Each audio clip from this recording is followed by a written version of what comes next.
मागील 4 वर्षांपासून रखडलेल्या महानगरपालिकेच्या ई-बस प्रकल्पाला अखेर गती मिळाली आहे। आतापर्यंत 35 पैकी 10 ई-बस महानगरपालिकेला उपलब्ध झाल्या असून उर्वरित 24 बस पुढील 2 आठवड्यात दाखल होणार आहेत। या सर्व बस 17 सप्टेंबरपासून शहरातील रस्त्यांवर धावणार असल्याची माहिती महानगरपालिका आयुक्त अमोल येडगे यांनी दिली आहे।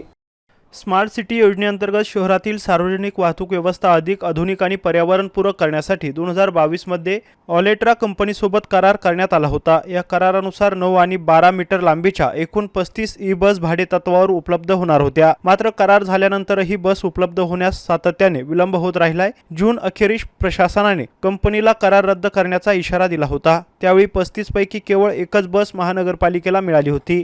दरम्यान जाधववाडी बस डेपोतील ई-बसचे चार्जिंग स्टेशनचे काम अंतिम टप्प्यात पूर्ण झाले होते। मात्र बसच उपलब्ध नसल्याने तयार पायाभूत सुविधा वापराविना पडून होत्या। आता 10 बस दाखल झाल्याने प्रकल्पाला प्रत्यक्ष सुरुवात होण्याची शक्यता निर्माण झाली आहे। उर्वरित 24 बसही लवकरच उपलब्ध होतील असा विश्वास आयुक्तांनी व्यक्त केलाय। वाढते प्रदूषण, वाहतूक गर्दी आणि शहरातील सार्वजनिक वाहतुकीची गरज लक्षात घेता ई-बस सेवा महत्त्वाची ठरणार असल्याचं देखील यावेळी सांगण्यात येतंय।